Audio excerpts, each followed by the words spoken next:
जब लग गुरु मिले न साचा, तब लग गुरु करो 10 पांचा। क्या गुरु बदल सकते हैं? क्या गुरु बदलने से पाप लगता है? अध्यात्म के इस मैदान में आखिर सही गुरु कौन है?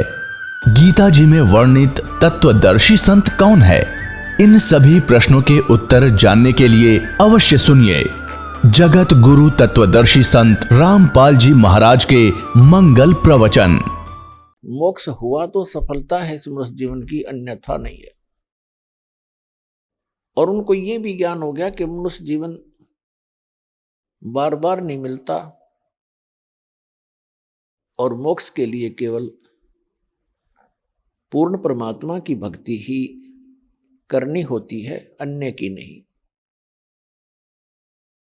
तो इसमें क्या बताया है कि इन चौथी प्रकार के जो ज्ञानी हैं, इनको चौथे अध्याय के 32 और 34 में वर्णित वो तत्वदर्शी संत ना मिलने से इन्होंने अपने आप वेदों का निष्कर्ष निकाल लिया।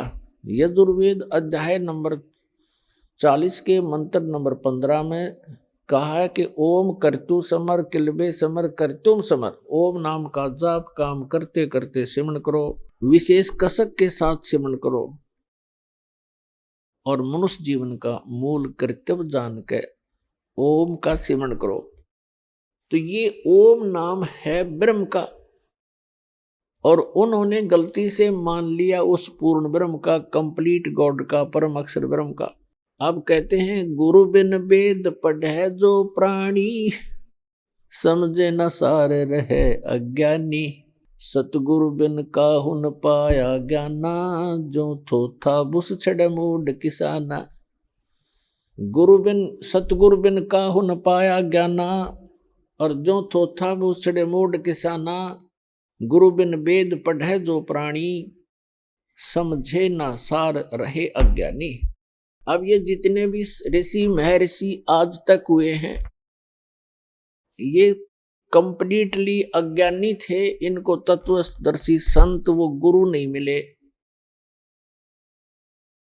जो यजुर्वेद अध्याय नंबर 40 के मंत्र नंबर 10 में कहा है, वेद ज्ञान दाता वही है जो गीता ज्ञान दाता ब्रह्म है, सरपुरुष है। उसमें लिखा हुआ है कि कुछ तो परमात्मा के विषय में कहते हैं वो संभवात माने जन्म लेकर आने वाला श्री राम, श्री कृष्ण या अन्य जो 8 या 24 अवतार बताए गए हैं, 9 या 10 24 अवतार बताए गए, उनमें ऐसे आता है। और कुछ मानते हैं असंभवात वो जन्म नहीं लेता, उत्पन्न होता ही नहीं, अर्थात वो अजन्मा है, निराकार है, कुछ ऐसा बोलते हैं। उसके विषय में कहा है कि परमात्मा साकार है, निराकार है, या जन्म लेता है, नहीं लेता है, वो कैसा है उसकी जानकारी तत्वदर्शी संत धीराणाम लिखा, उसमें धीराणाम, जिनका ज्ञान स्थिर हो, तत्वदर्शी संत बताते हैं, उनसे सुनो। इनकी बुद्धि पर पत्थर पड़ गए कि वेद ज्ञान दाता तो कहता है कोई और है, तत्वदर्शी संत है जो इन वेदों से हटकर ज्ञान देगा। वो उनके समझ में आया नहीं। वेद ज्ञान दाता स्वयं कहता है यजुर्वेद अध्याय नंबर 40 के मंत्र नंबर 17 में कि वो परमात्मा तो गुप्त है, वो तो प्रोक्ष है, ऊपर रहता है, और मैं ब्रह्म हूं, मेरा ओम नाम है, और मैं खम ब्रह्म, अहम ओम खम ब्रह्म, मैं ब्रह्म। खम माने दिव्य आकाश रूपी ब्रह्मलोक में, वहां रहता हूं, मेरा ओम नाम है।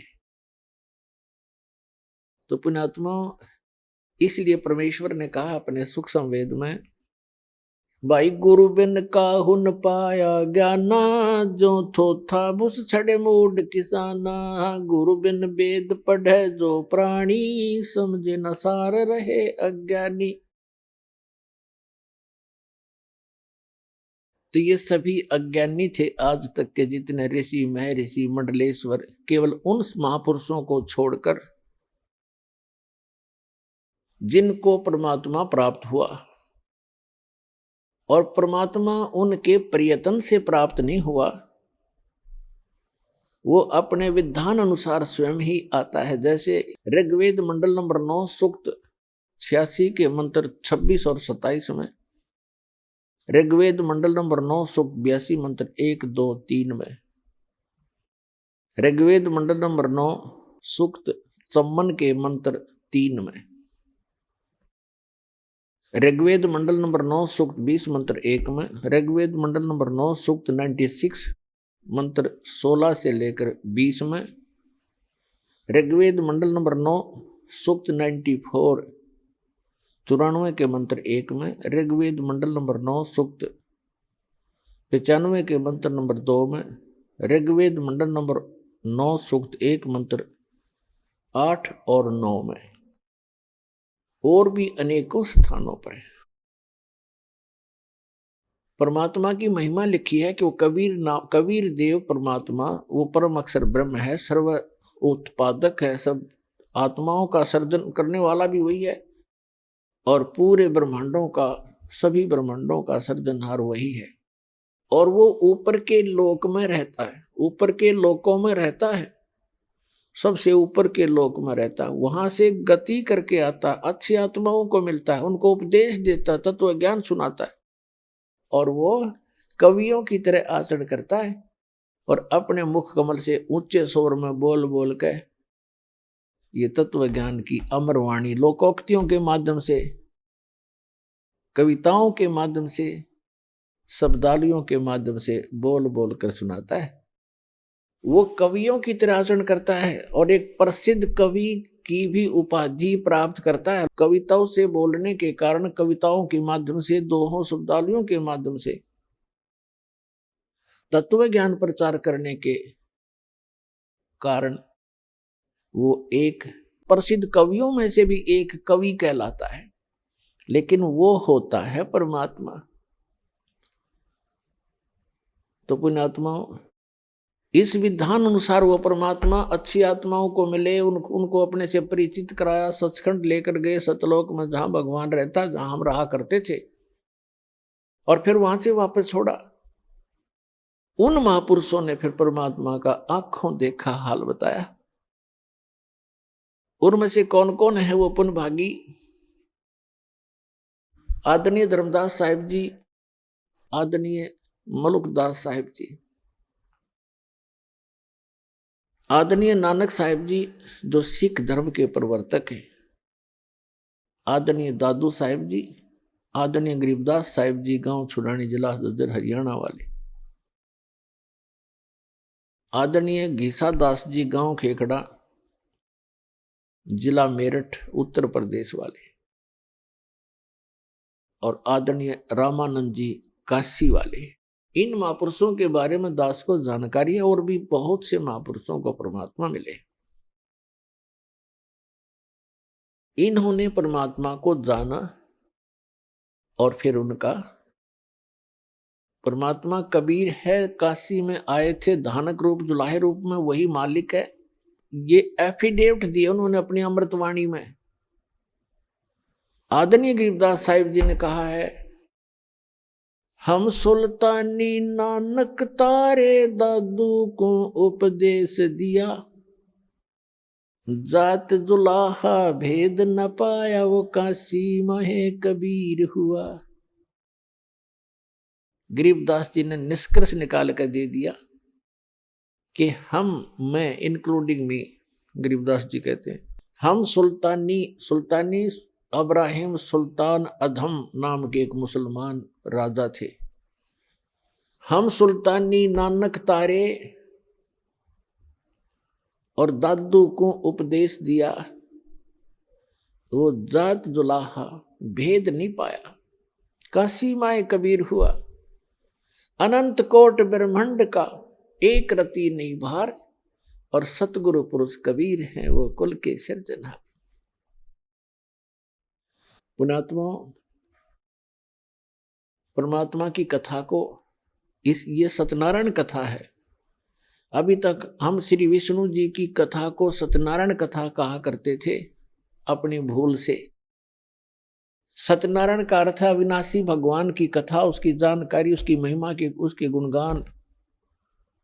श्री विष्णु जी सत्यनारायण नहीं है, ये अविनाशी परमात्मा नहीं है। श्रीमद् देवी भागवत के तीसरे स्कंद में 123 पृष्ठ पर गीता प्रेस गोरखपुर से प्रकाशित सचित्र मोटा टाइप केवल हिंदी में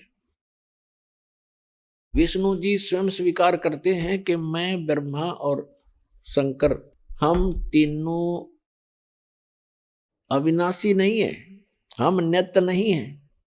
हमारा तो आविर्भाव अर्थात जन्म और तिरोभाव माने मृत्यु, हमारा तो जन्म और मृत्यु होता है। तो पुण्यात्मा, आप ये सत्यनारायण कथा सुन रहे हो, विश्व में एक सत्यनारायण कथा आपको इस सतलोक आश्रम के अतिरिक्त कहीं नहीं मिलेगी। सत्यनारायण की कथा सत्संग कहलाता है, यानी सच्चे भगवान की कथा, उसका कंप्लीट स्पिरिचुअल नॉलेज, इसको सत्संग कहते हैं। और ये विश्व में किसी के पास नहीं है। तो सौभाग्य आपका जो परमात्मा के कितने प्यारी आत्मा हो आप, जिनके लिए युगों से भटक रहे हैं वो परमपिता। कहते हैं गोता मारूं स्वर्ग में जा बैठूं पाताल, और गरीबदास ढूंढता फिरूं अपने हीरे मोती लाल। गरीबदास जी को परमात्मा मिले और उनको बताया, बच्चा मैं तो अपने हीरे मोती लालों को खोजता फिर रहा हूं। एक बार भी जो परमात्मा की शरण में आ गए किसी भी युग में, तो पुण्यात्माओं, उन आत्माओं को परमात्मा पार करके छोड़ देगा, समय चाहे कितना ही लग जाओ।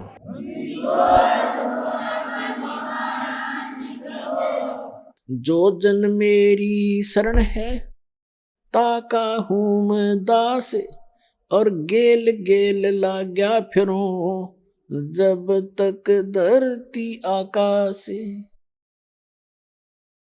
कहते एक बार जो मेरी शरण में आ गया और मेरे परम संत से नाम लेकर के भक्ति प्रारंभ कर दी, फिर वो चाहे विचलित भी हो गया, काम तो बढ़ गया उसका, क्योंकि जन्म घने और हो जाएंगे, फिर बाद में ब्रह्माटी घनी हो जाएगी, लेकिन वो समर्थ, वो जुबान का पक्का है, उसका कानून कभी डगमग नहीं होता, उसका नियम अटल है, वो अपने नियमानुसार फिर भी हमारे पीछे पीछे भटकता ही रहता है। तो यहाँ जो दास आज आपको बताना चाह रहा है कि मनुष्य जीवन इतना कीमती है। जो प्रसंग चल रहा था कि ये ज्ञानी आत्मा है तो नेक उद्धार हैं। गीता अध्याय नंबर 7 के श्लोक नंबर 18 में कहा, ये ज्ञानी आत्मा सभी की सभी उद्धार हैं, लेकिन ये इनको तत्वदर्शी संत न मिलने से ये मेरे वाली अनुत्तम अश्रेष्ठ गति में ही स्थित रहे। और इन अज्ञानी अनुवादकर्ताओं ने, श्रीमद् भगवद गीता के अनुवादकर्ताओं ने अनुत्तम का अर्थ कर दिया अति उत्तम, सर्वश्रेष्ठ। तेरा गजब है। बैड, अंग्रेजी के अंदर एक बैड शब्द है, बैड, और कहीं भी लिखा हो, छोटा सा बालक भी बता देगा बैड माने बुरा, खराब, अश्रेष्ठ। और बैड का अर्थ कोई गुड कर देता, वेरी गुड कर देता है, तो वो महामूर्ख व्यक्ति है। बैड शब्द कहीं पर भी लगा हो, उसका अर्थ बैड ही होगा, बुरा ही होगा।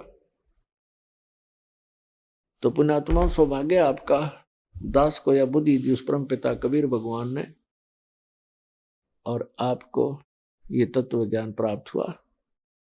प्रसंग चल रहा है कि वो क्या बताना चाहता है गीता ज्ञानदाता, कि ये 4 प्रकार के व्यक्ति मेरी भक्ति करते हैं, 3 तो रिजेक्ट कर दिए।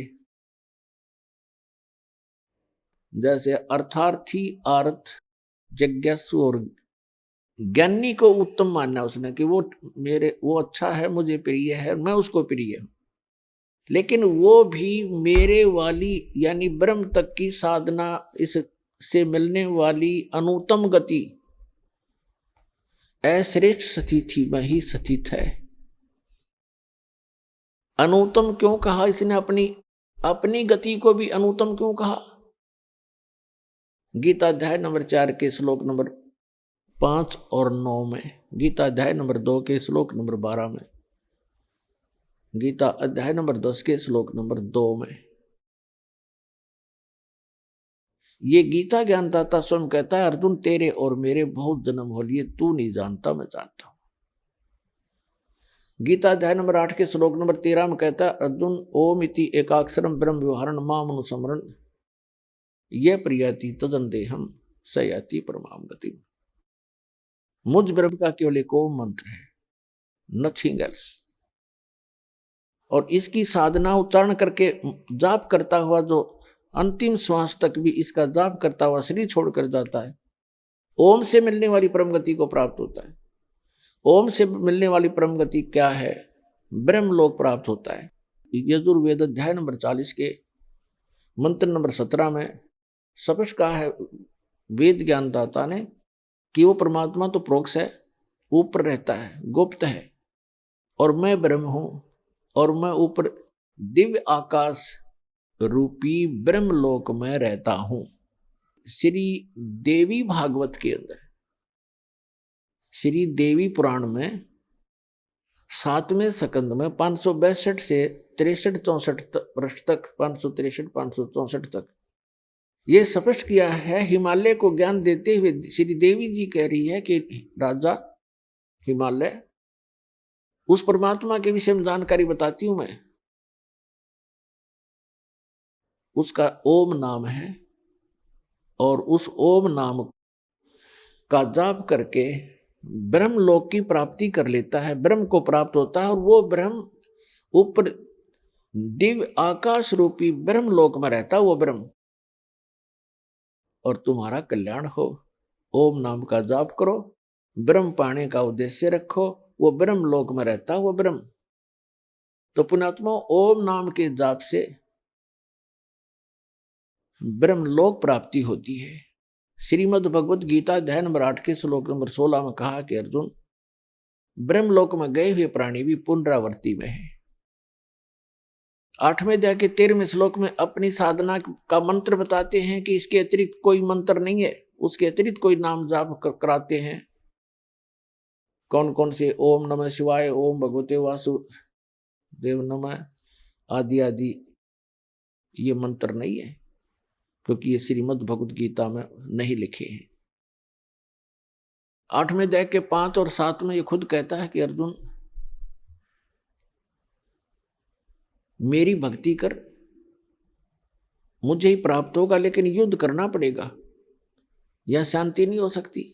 गीता अध्याय नंबर 8 के श्लोक नंबर 1 में अर्जुन ने पूछा कि आप जी ने जो 7वें अध्याय के 29वें श्लोक में बताया है कि तत्ब्रह्म को जान के और सारे अध्यात्म स्पिरिचुअल नॉलेज से, कंप्लीट स्पिरिचुअल नॉलेज, संपूर्ण अध्यात्म ज्ञान से परिचित और सभी कर्मों से परिचित प्राणी केवल जरा और मरण के इस संकट से छूटने का प्रयत्न करता है। जरा माने बुढ़ापा, बुढ़ापे का दुख, मरण माने मृत्यु का कहर। ये दोनों दुख यहाँ पर कंपलसरी। तो जिसको ये ज्ञान हो जाता है, जो तत्वदर्शी संत की शरण में चले जाते हैं, उनको संपूर्ण अध्यात्म ज्ञान प्राप्त हो जाता है। फिर वो केवल उस तत्ब्रह्म से परिचित हो जाते हैं, तत्ब्रह्म से और सारे अध्यात्म ज्ञान से, सब कर्मों से। जैसे कोई किसी से कोई धोखा करेगा तो उसका फल भोगना पड़ेगा, चोरी करेगा तो वो देना पड़ेगा, उसके गधा बनकर देना पड़ेगा। तो ये कर्मों से परिचित हो जाने के उपरांत प्राणी गलती नहीं करेगा, भूखा रह सकता है। तो फिर क्या बताया है कि अर्जुन ने पूछा 8वें अध्याय के प्रथम मंत्र में, वे किम तत्ब्रह्म, वो तत्ब्रह्म क्या है? 8वें अध्याय के 3 श्लोक में गीता जी में गीता ज्ञानदाता कहता वो परम अक्षर ब्रह्म है, यानी गीता ज्ञानदाता से अन्य है।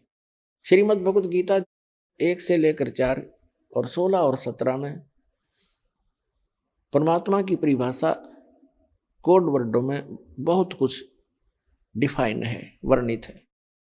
उल्टा लटका हुआ संसार रूपी वृक्ष है, ऊपर को जड़ तो पूर्ण परमात्मा है, उसका तना अक्षर पुरुष है, उसमें से एक मोटी डार निकलती है, वो सरपुरुष जानो, और उसकी 3 शाखा है, वो रजगुण ब्रह्मा, सतगुण विष्णु, तम गुण शिव जी और पात रूप संसार। ये परमात्मा ने आके बताया कि अक्षर पुरुष एक पेड़ है, सरपुरुष वा की डार, और तीनों देवा शाखा है ये पात रूप संसार। 15वें अध्याय के 4थे श्लोक में कहा है कि तत्वदर्शी संत की प्राप्ति के उपरांत 15वें अध्याय के प्रथम मंत्र में तत्वदर्शी संत की पहचान भी बता दी है कि जो संत इस उल्टे लटके हुए संसार रूपी वृक्ष के सभी विभाग बता देगा, तना कौन भगवान है, उसकी डार कौन है, शाखा कौन है, पत्ते क्या है, स वेदवित व वेद के तात्पर्य को जानने वाला तत्वदर्शी संत है। 15वें अध्याय के 3रे श्लोक में कहा कि उसके पश्चात उस तत्वदर्शी संत की प्राप्ति के उपरांत इस अज्ञान रूप गुत्थी को उस तत्व ज्ञान रूपी शस्त्र से काट के उसके पश्चात 15वें अध्याय के 4थे श्लोक में कहा कि उसके पश्चात परमेश्वर के उस परम पद की खोज करनी चाहिए, जहां जाने के बाद साधक फिर लौटकर कभी संसार में नहीं आता। और जिस परमेश्वर ने सब ब्रह्मांडों की रचना की है केवल उसी की भक्ति करनी चाहिए। गीता ज्ञानदाता स्वयं दृढ़ कर रहा है कि और किसी की भक्ति नहीं करना, मेरी भी मत करना। उसकी पाने का मंत्र बता 17वें अध्याय के 23वें श्लोक गीता जी में ओम तत्सत इति निर्देश है ब्रह्मण त्रिवेद समर्थ ब्राह्मणा तेन वेदा च यगा च विहिता पुरा, कि उस सच्चिदानंद घन ब्रह्म की यानी परम अक्षर ब्रह्म के पाने के तीन मंत्र के जाप का निर्देश है। निर्देश mean final direction, nothing else. 18वें अध्याय के 62वें श्लोक में कहा कि अर्जुन तू सर्वभाव से उस परमेश्वर की शरण में जा, उसकी कृपा से तू परम शांति को और सनातन परम धाम को प्राप्त होगा, शाश्वत स्थान को प्राप्त होगा, जहां जाने के बाद फिर कभी मृत्यु नहीं होती। श्रीमद् भगवद गीता अध्याय नंबर 8 के श्लोक नंबर 5 और 7 में तो अपनी साधना बताता है कि मेरी भक्ति कर मुझे प्राप्त होगा, युद्ध करना पड़ेगा और युद्ध करना है वहां शांति नहीं। फिर गीता अध्याय नंबर 8 के श्लोक नंबर 8, 9, 10 में स्पष्ट कर दिया है कि जो उसकी भक्ति करता है, उस परम अक्षर ब्रह्म की भक्ति करता है, तत्वदर्शी संत की शरण में जाकर उसको प्राप्त होता है। अंत समय में भक्ति के बल से, इस भक्ति की कमाई से फिर 18वें अध्याय के 66वें श्लोक में निर्णायक ज्ञान दे दिया है। उसमें कह दिया कि सर्वधर्मान परित्यज्य माम एकम शरणं व्रज अहम तवा सर्व पापेभ्यः मोक्षयामि मा शुच। गीता ज्ञानदाता कहता है कि यदि तूने उस परमेश्वर की शरण में जाना है, जहां जाने के बाद फिर लौट कर नहीं आना है, शाश्वत स्थान को प्राप्त करना है, तो मेरे सत्र की जितनी पूजाएं हैं वो मुझे छोड़ दे। ओम नाम का जाप, ये 5 यज्ञ हम इस काल के सत्र की करते हैं ताकि इसका ऋण देकर इसके यहाँ का, क्योंकि हम इसके होटल में रह रहे हैं, इसका कर्जा हम पर चढ़ रहा है। पहले हम क्या गलती करते रहे, ऋषि बनकर ओम नाम का जाप करते, यज्ञ करते कराते हम ब्रह्मलोक में चले जाते। वहाँ इसका होटल है, वहाँ 25% चार्ज लेता, हमारे से सुविधा सारी दे देता, नाचने गाने सारे गंदे कर्म जो कहीं पृथ्वी पर ना उपलब्ध हो वहाँ होते हैं, और उसको ये स्वर्ग कहा करते, महास्वर्ग।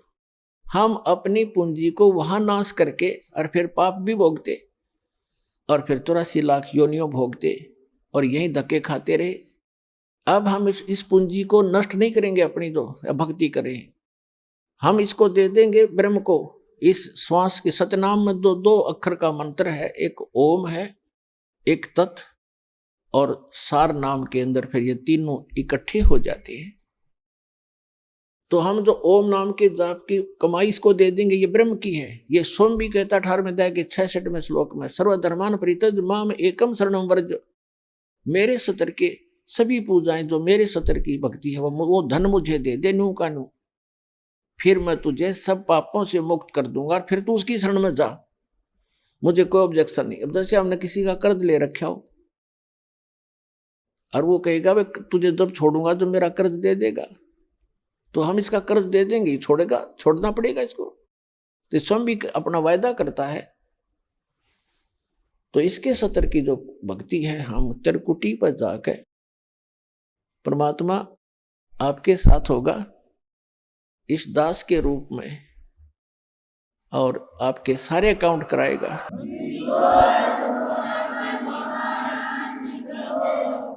और वहां पर आपके एडवोकेट का काम करेगा परमात्मा इस दास के रूप में। और ये सारे मंत्र बोल बोल सुनाओगा वहां जाकर धर्मराज के दरबार में कि लो जी, आपके विधान में है सर्वधर्मान परित्यज्य माम एकम शरणं व्रज, उसके सत्र की ये पूंजी पकड़ो फिर वो बोलते नहीं, उनको वो विवश होकर के वह पूंजी जमा करनी पड़ती है, क्योंकि लीगल एडवाइजर साथ होता है, वो होता है भगवान खुद ही, और उनको मालूम हो जाता है।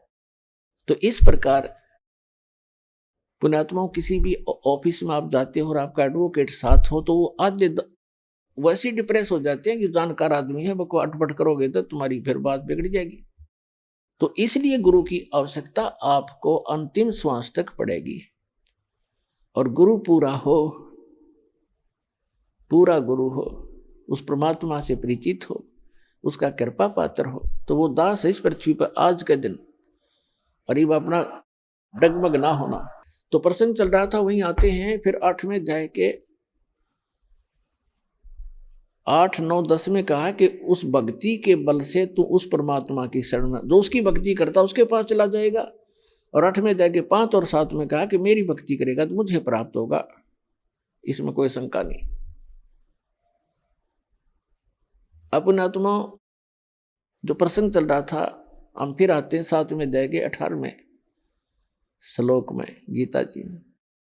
इसमें इसने बताया कि मेरी साधना जो करते हैं वो भी अनुत्तम घटिया गति में सचित हैं।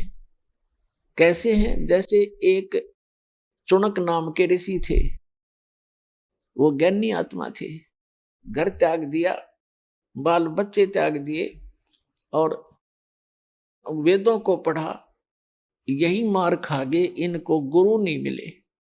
और परमात्मा आए, जैसे कबीर परमात्मा थे और सिंपल भाषा बोला करते, और ये संस्कृत के ज्ञाता थे, मात्राओं मोड़ दे रहे कि कबीर साहब ने तो शुद्ध उच्चारण भी नहीं आता, कबीर साहब संस्कृत नहीं जानते।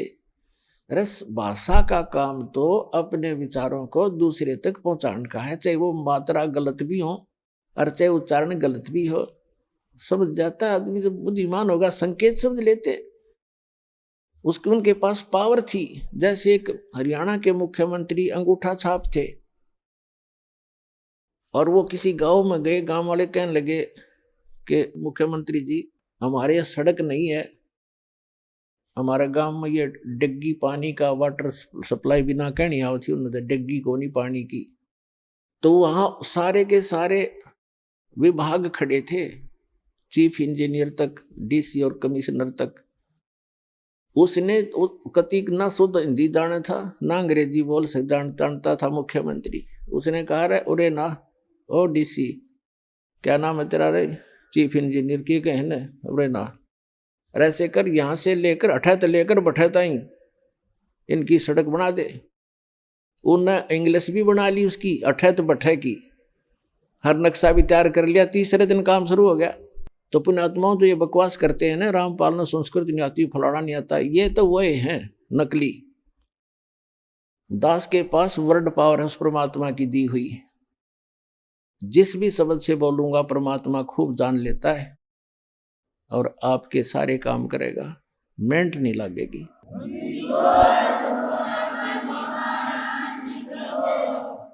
तो कहने का भाव दास का जो है वो इस, तो इनके वो चुनुक नाम का एक ऋषि था, उसका यह बात समझ में ना आई, क्योंकि उनको गुरु नहीं मिला। और गुरु मिले, कहते चारों युग में मेरे संत पुकारे, और को के कहा हम हेल रे, हीरे माणिक मोती बरसे, ये जग चुगता ढेल रे। परमात्मा कहते हैं हम चारों युग में आका आवाज लगाई, जगह जगह खड़े होकर चौराहों पर,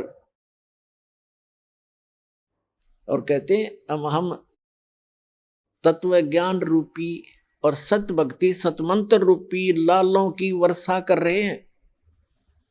लेकिन ये भोली आत्मा लालों को ठोकर मार के और कौड़ी इकट्ठी करने में, कंकर पत्थर इकट्ठे करने में लगे हुए हैं, जो इनको कोई मूल्य नहीं देंगे।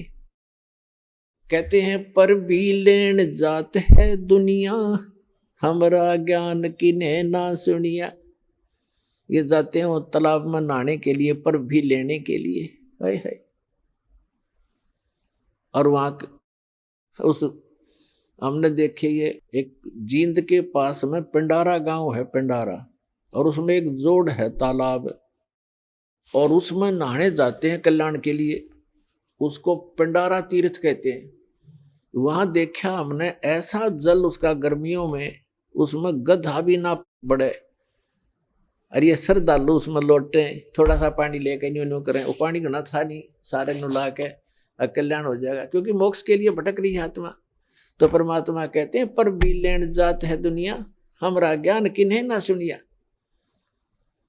तो परमात्मा के बताया करते, तो वो इनके गले उतरा नहीं। मनु जी का, वशिष्ठ जी का, इनका जो ऋषि पाक रहे थे, संस्कृत भाषा शुद्ध जाने थे, और वो भगवान आने बताने आए थे। चारों युग में आए मालिक। कहते हैं सतयुग में सत सुकृत कह टेरा, त्रेता नाम मुनिंदर मेरा, द्वापर में करुणा में कलाया, और कलयुग नाम कबीर धराया। चारों युग में हम आए। सतयुग में सतसुकृत नाम था परम पिता का, त्रेता में मुनिंदर ऋषि नाम से आए और समझाने की चेष्टा की, लेकिन इन संस्कृत के ज्ञाताओं ने मात्राओं में उलझे हुए इन अज्ञानियों ने उस लाल को पहचाना नहीं।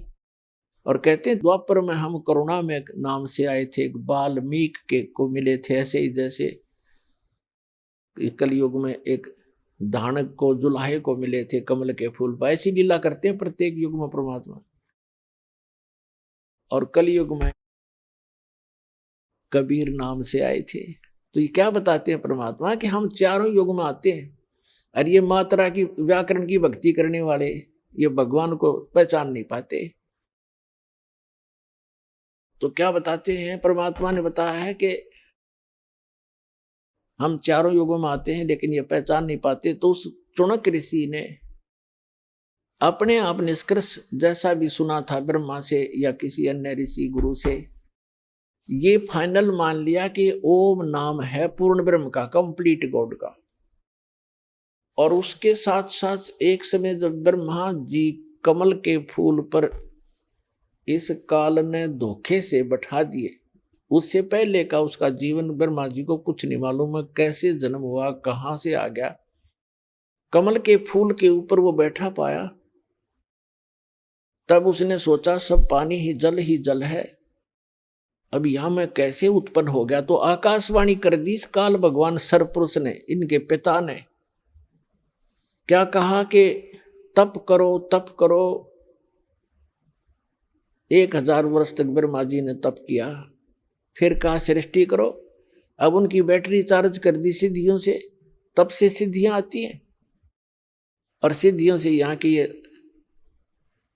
के जंतर मंत्र इसी को, इन्हीं खिलौनों से खेल कर प्रसन्न है। उसमें सिद्धियां आ गई तप करने से, और उसको फिर ये ब्रह्मा की पदवी दे दी, जिसके अंदर ऐसा गुण भर रखा था। इन सिद्धियों से और स्पीड से घूमते चलते हैं वो गुण की रेज। ऐसी टेक्निक है इसकी, आध्यात्मिक टेक्निक। तो कहने का भाव ये है कि ब्रह्मा जी ने गलती से उस आकाशवाणी को भी पूर्ण परमात्मा का आदेश मान लिया, और वही सभी ढंढोरा पीट दिया अपने वंशजों को, इन ब्राह्मणों को या ऋषियों को। तो फिर क्या हुआ कि पूरे के पूरे ऋषियों में एक ये लोक वेद बन गया कि भगवान की आकाशवाणी है तप करो। और वेदों में कहीं तप नहीं लिखा, ना गीता में। जो तप करते हैं उनको तो दुष्ट लिखा है 17वें अध्याय के 5 और 6, 7 मंत्र में गीता जी में, कि जो शास्त्र विधि को त्याग कर जो मनमाना घोर तप को तपते हैं, वो दुष्ट लोग मुझे भी दुखी करते हैं, और जितने भी कमलों के अंदर बैठे हुए जो देव हैं उनको भी दुख देने वाले होते हैं, उनको राक्षस समझना। लेकिन ये अबू जी इनका काम करी नहीं, इन्होंने तप वहां से ले लिया। ओम नाम का जाप यजुर्वेद अध्याय नंबर 40 के मंत्र नंबर 15 से सेलेक्ट कर लिया। कहीं की ईंट और कहीं का रोड़ा। अब टुणक ऋषि ने साधना शुरू की, जैसे ये करते ही रहे हैं।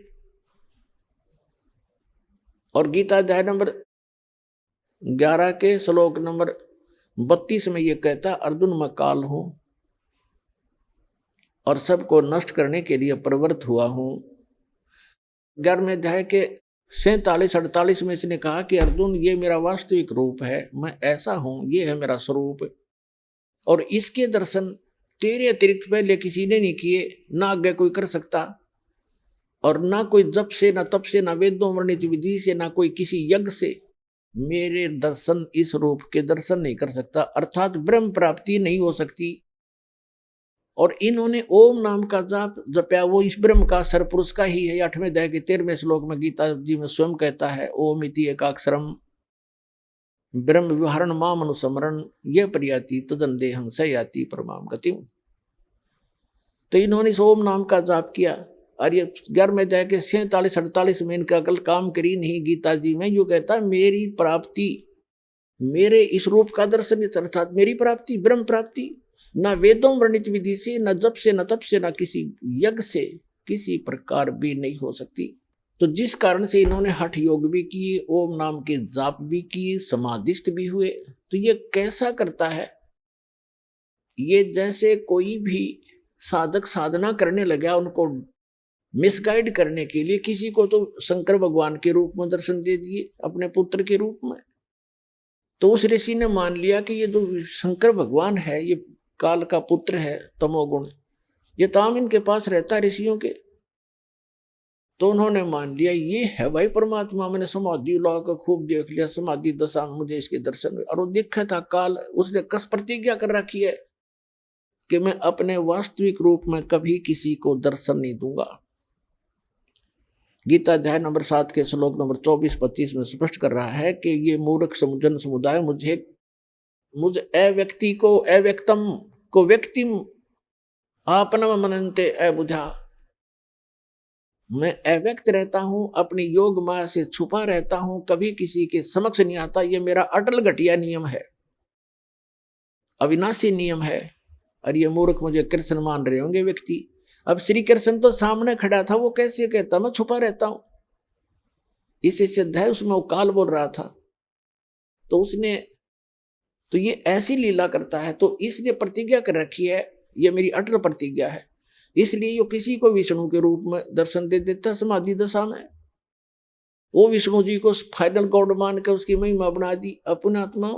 अब जैसे प्रतिमाएं बनाई गई हैं, ये ऋषियों ने समाधि लगाई, और समाधि में जिसको भी जिस रूप में दर्शन मिले उसने उसी मिट्टी की मूर्ति उसी बना दी।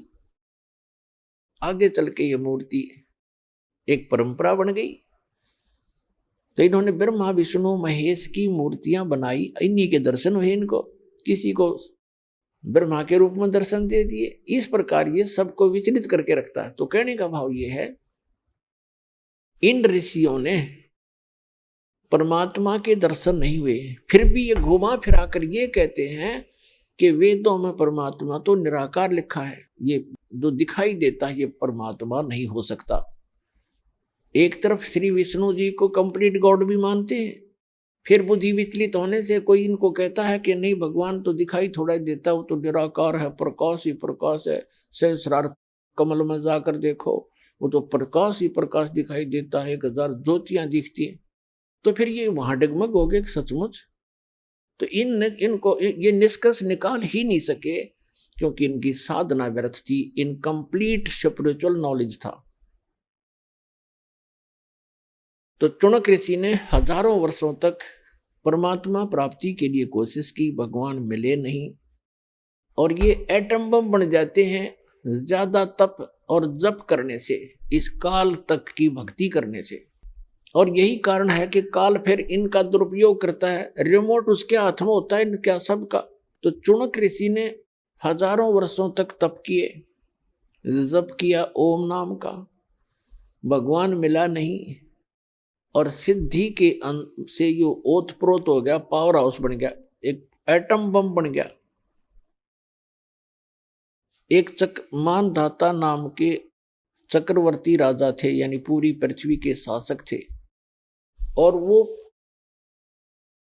1 वर्ष में, 2 वर्ष में, 10 वर्ष में, जैसा भी वो उचित समझते थे, पूरी पृथ्वी पर निरीक्षण किया करते थे। चक्रवर्ती राजा करता था कि किसी अन्य भूभाग के भूपति को, यानी छोटे राजा को,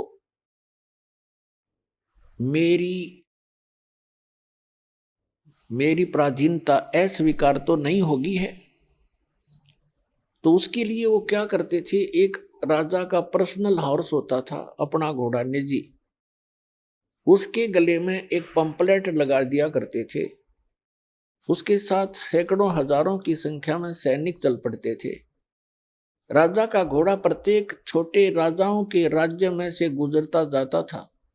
उसके ऊपर लिखा होता था उस पंपलेट पर कि राजा मानधाता चक्रवर्ती का घोड़ा है, राजा के पास 72 अक्षौणी सेना है। अक्षौणी का वैसे उसका अलग से डिटेल होती है, लेकिन हम सिंपल सा मानकर चलते हैं, 72 करोड़ मानकर चलो। राजा के पास 72 करोड़ सेना है और जिस भी राजा को राजा की पराधीनता अस्वीकार हो, घोड़े को पकड़ ले और बांध ले और युद्ध के लिए तैयार हो जा। तो वो घोड़ा जब लेकर जा रहे थे सैनिक, चुनक ऋषि की कुटिया रास्ते में थी। रास्ते में चुनक ऋषि ने पूछा भी कहाँ जा रहे हो सैनिक? उन्होंने कहा बाबा जी हम कोई काम जा रहे हैं। वो चले गए। वापस जब आए तो भी उसी रास्ते से आए। वो सारी पृथ्वी पर घूम गए। उस शहर में एंट्री का वही रास्ता था उनका। उस ऋषि ने फिर पूछा भी सैनिकों कहाँ गए थे? इस घोड़ा खाली क्यों है? सब पर सवार हैं लेकिन इस घोड़े पर कोई असवार नहीं है, क्या कारण है? तब उन्होंने बताया कि ऋषि जी ऐसे ऐसे मानधाता चक्रवर्ती राजा का घोड़ा है और इसके ऊपर कोई बैठ नहीं सकता, इसके गले में लिखा है ऐसे ऐसे, और हम सारी पृथ्वी पर घूमकर आए हैं राजा के ये देखने के लिए। राजा ने एक परीक्षण किया है कि कोई उसकी पराधीनता अस्वीकार तो नहीं कर रहा है। हम ऐसे गए थे।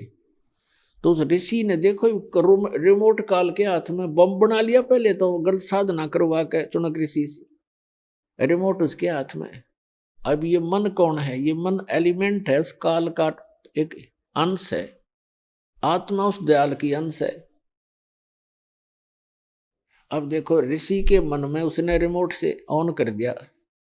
ऋषि के मन में आ गया कि राजा तो अपने आप को बड़ा अहंकारी हो गया है, इसको इतना अभिमान हो गया, इसका अभिमान ठीक करना चाहिए।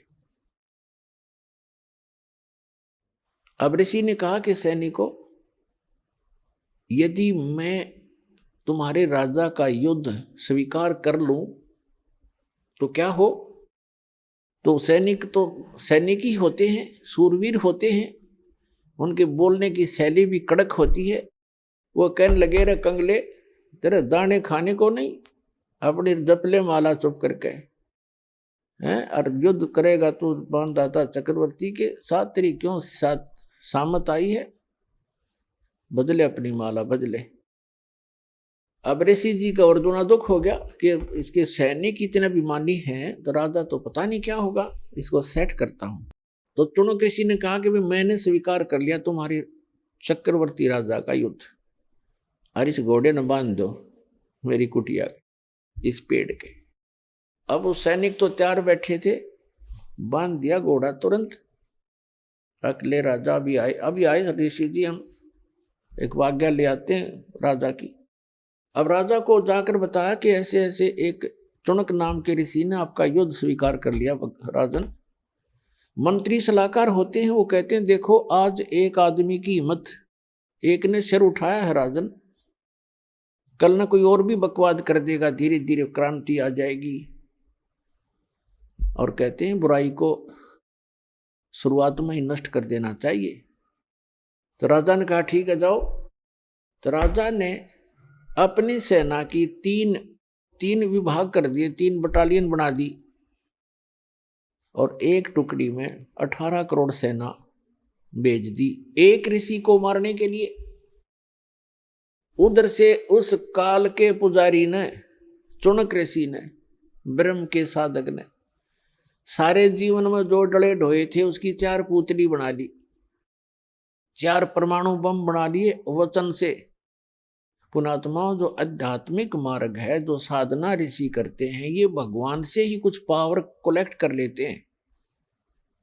और वो तो समर्थ है जिसके वचन से सारे ब्रह्मांड चल रहे हैं, सब जीव बन गए, सब पशु पक्षी बन गए, बन रहे हैं, उसी तरह क्रिया कर रहे हैं। वो तो उसके वचन की शक्ति से, और उसी में से थोड़ी सी सिद्धि यानी हल्दी की गांठ प्राप्त करके ये मनुष्य भगवान बन बैठता है। तो चुनक ऋषि ने उस सारे जीवन में जो डले डोए थे, जो कंकर पत्थर इकट्ठे करे थे सिद्धियों के, उसकी 4 पुतली बना दी, 4 एटम बम बना दिए, परमाणु बम। एक पुतली छोड़ दी, उसके इतने टुकड़े हो गए एक पुतली के, और उस 18 करोड़ सेना का सेकंडों मिनटों के हिसाब में नाश कर दिया, कत्लेआम कर डाला। राजा ने दूसरी टुकड़ी भेज दी, ऋषि ने अपना दूसरा परमाणु छोड़ दिया, 72 करोड़ सेना का नाश कर दिया उस काल के पुजारी ने। अब गीता अध्याय नंबर 7 के श्लोक नंबर 18 में गीता ज्ञानदाता कहता है, ये ज्ञानी आत्मा है तो उदार अच्छी आत्मा है, चले थे भगवान पाने के लिए, लेकिन ये मेरे वाली अनुतम अटल अटल अनुतम, यानी मेरे वाली ही अनुतमाम अति घटिया गति में स्थित रहे। अब देखो, चुनक ऋषि ने 72 करोड़ सेना का नाश कर दिया। उन आत्माओं, चाहे कोई तीर तो मार दे, कोई तलवार से काट दे, कोई गोली लाठी तो मार दे, पत्थर तो मार दे, उसको उतना ही पाप लगता है। और चाहे कोई वचन से मार दे, उसका वो हथियार है तो उतना ही अपराधी है जितना कि गोली से मारने वाला होता है। अब पूरी पृथ्वी पर चुनक ऋषि की महिमा होगी, लेकिन उस कमबख्त ने ये नहीं पता तेने तो अपने भविष्य में बबुल बिजली। अब यहां परमात्मा कहते हैं 72 अक्षौणी अक्षय करी, चुनक ऋषि स्वर एक, ये दे धारे जोरा फिर ये सभी काल के वेख। ओए होए, सूक्ष्म वेद में बताया परमात्मा ने कि 72 अक्षौणी अक्षय करी, 72 अक्षौणी का नाश कर दिया उस चुनक ऋषि स्वर एक। पुण्यात्माओं, ये सूक्ष्म वेद की वाणी कोई बालकों की नहीं है, ये इतना गूढ़ रहस्य छुपाए हुए हैं अपने अंदर। ये इन आज तक के ये कबीर पंथीर फलाने इन रोज पढ़ते थे, गरीबदासी इनका कख भी समझ में नहीं आया। चुनक ऋषि स्वर एक, ऋषि स्वर जैसे मुनि मुनिवर, ऋषि ऋषिवर, ऋषि स्वर यानी ऋषियों में श्रेष्ठ, उन श्रेष्ठों में भी श्रेष्ठ, परम श्रेष्ठ ऋषि। उस परम श्रेष्ठ ऋषि के ये काले कर्म है, ये कर्तव्य है काले कारनामे। क्या बताते हैं कि 72 अक्षौणी अक्षय करी, चुनक ऋषि स्वर एक। उस अकेले ने 72 करोड़ का नाश कर दिया। और फिर बताते हैं दे धारे जोरा फिरे, जोरा माने मौत, क्या ये चलती फिरती मौत है तुम जिनको ऋषि कहा करते थे। ये दे धारे जोरा फिरे, जोरा माने मृत्यु, ये सभी काल के भेख। एक दुर्वासा नाम के ऋषि थे, ऐसे सिद्धि ये काल की साधना करके ओम नाम तक की, और ये भी सिद्धि युक्त हो गए।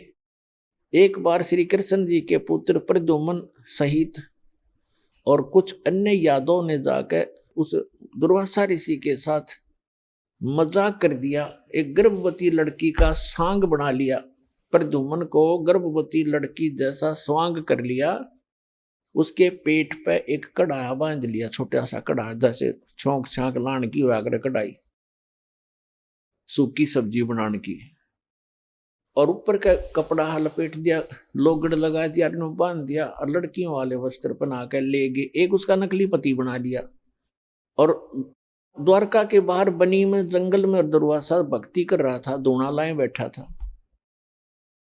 तो सबको ये हो गया था नगर में कि बड़ा पहुंचा हुआ ऋषि है, भविष्य भूत और वर्तमान की सारी जानता है। तो वो श्री कृष्ण जी की आड़ में अभिमानी हो गए थे यादव सारे। वो श्री कृष्ण तो ऊपर किसी ने नहीं माने थे, फिर भी जैसा तत्व ज्ञान की कमी से इतनी त्रुटियां सभी में आ जाती हैं, तो वो इकट्ठे होकर चले कि भी चलो दुर्वासा की परीक्षा लेते हैं, ये कैसा बहुत भविष्य की जानता है। दुर्वासा जी के पास जाकर कहने लगे कि महाराज जी, इनके बहुत दिनों के बाद विवाह के 10-20 वर्ष के बाद परमात्मा ने सुनी है, और ये इसकी पत्नी है, इसको गर्भ रहा है। ये उतावले हो रहे हैं ये जानने के लिए कि इनके पुत्र होगा या पुत्री। आप तो भूत भविष्य की सारी जानते हो। दुर्वासा ने देखा अपना, जानते हैं, दूरबीन लगा के, हाँ तो सारा फंड था। उसने श्राप दे दिया उनको कि इससे यादव कुल का नाश होगा। भागो, उठाया चमटा, फिर वो करी लाल आंखें, वो बालक भाग लिए। आइए अब हम उन श्रद्धालुओं के अनुभव जानते हैं जो जगत गुरु तत्वदर्शी संत रामपाल जी महाराज जी से दीक्षा प्राप्त कर चुके हैं तथा उनके द्वारा बताए गए भक्ति मार्ग पर चल रहे हैं। जी नमस्कार। हाँ जी नमस्कार जी। जी क्या नाम है आपका? मेरा नाम गीता। गीता जी, आप कहाँ से आए हो? जी मैं राजपुरा पटियाला पंजाब से आई हूँ। जी संत रामपाल जी महाराज जी से कब जुड़े आप? मैं 25 जून 2017 में जुड़ी हूँ। संत रामपाल जी महाराज जी से जुड़ने से पहले आप क्या भक्ति साधनाएं करते थे? जी मैं भक्ति साधना तो ऐसे देवी देवताओं की करती थी, लेकिन मैं अंदर से नास्तिक की थी। ऐसा क्यों? क्योंकि मैं किसी की भी देवी देवताओं को मानती नहीं थी। हमारे घर में बहुत ज़्यादा प्रॉब्लम थी, उस वजह से मैं मतलब देखा देखी करती थी, लेकिन मेरे मन से किसी के नामों को नहीं करती थी मैं। संत रामपाल जी महाराज जी से जुड़ने के पीछे क्या कारण रहा? पहली मकसद तो मेरा यही है कि मतलब हम मतलब अपने घर में पढ़ते थे, सुनते थे सभी पंडितों वगैरह से कि गुरु बनाना ज़रूरी है, और कृष्ण जी के कार्तिक मात्य में लिखा हुआ है गुरु जरूर बनाना चाहिए हमें। इसलिए मैं गुरु बनाने के लिए सोचती थी कि कोई अच्छा गुरु मिलेगा जो मेरे सवालों का जवाब दे सकेगा, दुख दर्द दूर कर सकेगा, उसी को मैं गुरु बनाऊंगी। किस प्रकार का दुख दर्द था? दुख दर्द, हमारे घर में लड़ाई झगड़ा क्लेश रहता था। बचपन में हमारे पिता गुजर गए थे, फिर शादी के बाद हमारी प्रॉब्लम में थी, पारिवारिक काफ़ी समस्याएं थी हमें। संत रामपाल जी महाराज जी के बारे में कैसे पता चला? जी मेरी बहन थी, उन्होंने नाम दीक्षा ली थी संत रामपाल जी महाराज जी से 2017 में। उन्होंने भी नाम दीक्षा ली थी। 2-3 महीने के बाद हमारे घर आई थी और वो बोलने लगी थी कि जिस देवी देवताओं की तुम साधना करते हो सही नहीं है, और तू हमेशा मेरे को बोलती थी कि तू सोचती रहती है ना कि अच्छा और पूरा गुरु बनाना है। तो मेरे हिसाब से तेरे सारे बातों का जवाब है जो हम तेरे को देना चाहते हैं। तो इन देवी देवताओं के नाम भी ये नहीं है, तो एक बार सिर्फ ज्ञान गंगा पुस्तक मेरी पढ़ के देख। तो मैंने उस टाइम सुन जरूर लिया था, लेकिन मैंने उसको माना नहीं था। लेकिन कुछ टाइम के बाद ही 2 महीने बाद मेरी मम्मी बहुत ज़्यादा बीमार होने लगी। वो ख़त्म हो गए थे, मतलब उनकी डेथ हो चुकी थी। 3 जून 2017 में उनकी डेथ हो चुकी। और मैंने उनको बोला कि मेरे को नहीं किसी को गुरु बनाना, अब तो मेरा बिल्कुल ही ख़त्म हो चुका है, अब तो मैं बिल्कुल ही परमात्मा पे विश्वास उठ चुका है। तो कुछ टाइम बाद भाई साहब क्या हुआ, मेरे मम्मी जैसे ही गुजरी है, साथ के साथ मेरे को मम्मी का प्रभाव पड़ने लग गया। मतलब मैं बहुत ज़्यादा ही तंग होने लगी थी। भूत प्रेत की समस्या होने लगी? जी मम्मी ना जैसे मेरे अंदर ही आ गए थे, ऐसा मेरे को महसूस होने लगा। मैं ना कोई क्या बोल के जा रहा है क्या नहीं, मेरे को कुछ भी नहीं पता चल रहा था। और मैं अपने 3-4 सालों से 2013 से मेरी 2012 में मेरी शादी हुई है। 2013 से मैं अपने ससुराल में बैठी, अपने मायके में बैठी थी, जिसकी वजह से मैं वैसे बहुत तंग थी। मम्मी के गुजरने के बाद मैंने सोचा चलो कोई बात नहीं, कोई गुरु बना के देखते, इतना वो बोल रहे तो सुनने में भी कोई हर्ज नहीं है। लेकिन मैंने संत रामपाल जी महाराज जी का ना कोई सत्संग सुना था, ना ही मैंने कभी इनका नामदान सुना था। जी मैंने पुस्तक नहीं शुरू की थी, बस मेरे को ये मेरी बहन को देख के लग गया था कि मैंने ना देखना है कि ये कौन से देवी देवताओं का जाप करते हैं सही। बस उस नाम जाप के चक्कर में ही मैंने सोच लिया था, सोचूंगी कि इसी गुरु को गुरु बनाऊं, जबकि मैंने संत रामपाल जी की शक्ल नहीं देखी थी। तो 24 जून 2017 में शनिवार के दिन सुबह 4 बजे मेरे परमात्मा घर पे संत रामपाल जी महाराज जी आए हैं और बोल रहे हैं कि आप जानना चाहते हो कि आपकी जो बहन है वो कौन सा नामदान जाप कर रही है। मैंने उनको बोला हाँ जी मेरे को जानना है जी, ये कौन है। तो वो बोल रहे हैं कल मैं तेरे को बताने आऊँगा कि कौन सा नाम जाप करे तुम्हारी बहन, और तुम्हें प्रथम मंत्र की दीक्षा देकर जाऊँगा। इतना मैंने अपनी बहन को सुबह बोला कि तेरे जो गुरुजी हैं मैं नहीं जानती कौन है, मैंने शक्ल भी नहीं देखी है, लेकिन ऐसे लगा था वो बोल रहे तो मैं तेरी बहन का गुरु हूँ और मैं बताने आया हूँ कि तेरे को नाम दीक्षा देने के लिए। तो संत रामपाल जी महाराज जी मेरे सपने में फिर आए और उन्होंने बोला कि आज आपको मैं नाम दीक्षा दे रहा हूँ। आपने सुबह जहाँ पे आपकी बहन सत्संग में जाएगी, आपने सत्संग में जाना खन्ना में, और आप वहाँ जाके नाम दीक्षा ले सकते हो। तो भाई साहब अगले दिन मैंने अपनी बहन को सुबह सुबह बोला कि तूने सत्संग में जाना, मुझे सत्संग में जाना है, मुझे भी वहाँ से नाम दीक्षा लेकर आनी है। तो मैं उनके साथ गई हूँ। वहाँ जाने के बाद मुझे पता चलता कि यहाँ 5 साल से सत्संग हो रहा है कि और लेकिन यहाँ पे नाम दीक्षा नहीं मिलती है खन्ना में। मैंने उनको बोला फिर तो तेरा गुरु ऐसे ही है, कि फिर क्या फ़ायदा मेरे को, अगर गुरुजी दिख के गए हैं, तेरे बोल रहे हैं कि मैं संत रामपाल जी हूँ और मैं तुम्हें नाम दीक्षा दूंगा, जबकि मैं वहाँ जाती हूँ, वो कहते हैं 5 साल से खन्ना में सत्संग हो रहा है लेकिन नाम दीक्षा कभी नहीं हुई है। तो ये संत रामपाल जी महाराज, हमारे परमात्मा ने इतना चमत्कार किया कि आधे घंटे के बाद जब सत्संग समाप्त होता है तो हमारे यहाँ पे कोऑर्डिनेटर हैं दीपक दास भगत जी, तो उन्होंने अनाउंसमेंट की है कि संत रामपाल जी महाराज जी का आदेश आया है कि जो कोई नया भक्त जुड़ना चाहता है, प्रथम दीक्षा लेना चाहता है, यानी कि जुड़ना चाहता है उनके साथ, आज यहाँ पे दीक्षा का प्रबंध किया गया। इतना सोचते मेरे को हुआ कि शायद सच्ची होगा कुछ ना कुछ, बस ऐसा मन टिक गया था मेरा। तो मैंने वहाँ से नाम दीक्षा ली। जो मेरे शारीरिक लाभ थे मुझे वो होते जा रहे थे, और मेरे जो हस्बैंड, जो मैंने अपने हस्बैंड के ऊपर आपको बताना चाहूँगी, मैंने अपने हस्बैंड के ऊपर कोर्ट केस किया हुआ था, तलाक का, डिवोर्स का, जिसकी वजह से हो जाए, लेकिन उन्होंने कोर्ट में जाके माफ़ी मांगी है, सारा पैसा भी खुद भरा है, और वहाँ पे लेने आए कि मैं तेरे को घर बसाना चाहता हूँ, मैंने तेरे साथ घर बसाना है दोबारा से। संत रामपाल जी महाराज जी से नाम दीक्षा लेने के बाद की बात है? संत रामपाल जी महाराज से नाम दीक्षा लेने के बाद ही हुआ ये सब कुछ, जो भी परमात्मा ने चमत्कार किए हमारे संत रामपाल जी महाराज ने, तभी हुए हैं। और ये चमत्कार 20-22 दिन के अंदर ही हो गए थे। क्या आप मानते हैं कि संत रामपाल जी महाराज जी से नाम दीक्षा लेने के बाद आपके जीवन में इतना बड़ा बदलाव हुआ, आपको इतने सारे लाभ मिले? हाँ जी भगत जी, हाँ जी भाई साहब, ये तो मैं बिल्कुल मानती हूँ। और क्या क्या लाभ मिले? लाभ भगत जी, मैंने भाई साहब, मैंने 2 बार सुसाइड करने की भी कोशिश की है, क्योंकि मेरे घर में बहुत ज़्यादा ये प्रॉब्लम थी, जिसकी वजह से मैंने 2 बार सुसाइड करने के लिए दवाई खाई थी, पॉइजन खा चुकी थी मैं, लेकिन परमात्मा ने मतलब कहीं ना कहीं मेरी भक्ति जुड़ी होगी, शायद मेरे को बचा के रखा था। बहन जी, आज भी जो लोग आपकी तरह पीड़ित हैं, इस तरह के दुख दर्द बहुत सारे लोगों को होते हैं, तो क्या वो लोग संत रामपाल जी महाराज जी से नाम दीक्षा लेते हैं तो क्या उनके भी दुख दर्द दूर हो जाएंगे? हाँ जी हाँ, 101%, ये कह सकते हो 100 से भी ज़्यादा, जो भी हो सकता है। मैं कह रही हूँ कि मैंने कोई ऐसा मतलब खोज करती थी गुरु बनाने के लिए, जब भी मैं आसाराम बापू जी के पास, हमारे रिश्तेदारों ने नाम दिया होता, और इससे पहले मैंने ब्रह्म कुमारी वालों के पास जाके उनकी बुक्स वगैरह पढ़ने की कोशिश की थी, तो काफ़ी सारा ज्ञान था, जो मैं सोचती थी कि जो मेरे सवालों का जवाब दे सकेगा उनको ही मैं गुरु बनाऊंगी। तो मेरे सवालों के जवाब होते थे, कई बार पढ़ती थी सारी किताबें, ऐसा नहीं है, लेकिन मैं अंदर से नहीं पढ़ती थी, सिर्फ उसको खोज करने के लिए कि जब मेरे को इन सारे सवालों के जवाब मिल जाएंगे, कुछ सुधार दिखेगा, तो ही मैं किसी को गुरु बनाऊंगी। और मैं 101% कह सकती हूँ कि संत रामपाल जी से ऊपर इस दुनिया में ना कोई है, ना ही कोई होगा। भाई साहब, ऐसा है, सबसे पहली बात, जिनको तो अपने कष्ट कटवाने हैं वो तो एक बार इस चीज़ को जरूर ट्राई करें कि हमें संत रामपाल जी से कोई फ़ायदा हो रहा है या नहीं। तो आप सोच सकते हो, मेरे को जब उन्होंने 20-22 दिन के अंदर लाभ दिया, मेरी परीक्षा लेने आए हैं, सब कुछ संभाला, मेरा घर बसा हुआ, जो उजड़ा हुआ मेरा इतना घर था उसको बसाया आके। मेरे हस्बैंड जो थे उस समय अफीम, पता नहीं क्या क्या नशे करते थे, जिस नशों के बारे में मैंने कभी नाम भी नहीं सुना था, वो भी कर रहे थे। आज देखो वही हैं, वो मेरे को लेके बैठे हैं घर, हम आराम से खा रहे हैं, पका रहे हैं। मेरी बेटी 6 साल की हो चुकी है, अब हम आराम से रह रहे हैं। 3-4 महीने से हम और भी अच्छा हमने घर जोड़ लिया, बल्कि बना। भगत समाज को क्या संदेश देना चाहते हैं? मैं संदेश तो नहीं दे सकती, पर ये जरूर कहूँगी, एक बार संत रामपाल जी महाराज जी का ना सत्संग सुनकर जरूर देखें, अपने ग्रंथों से मिलान करके देखें, एक बार उनको समझने की कोशिश जरूर करें। और कुछ नहीं तो आप लाभ लेने के लिए जरूर सोचें कि हमें लाभ लेना है, कि आपकी कोई समस्या है, एक बार समस्या के लिए जुड़ कर देखें, तो कोशिश जरूर करनी चाहिए। जी धन्यवाद सर साहब जी।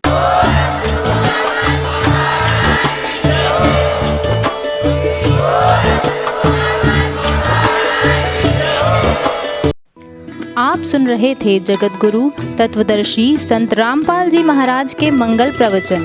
अधिक जानकारी के लिए संपर्क करें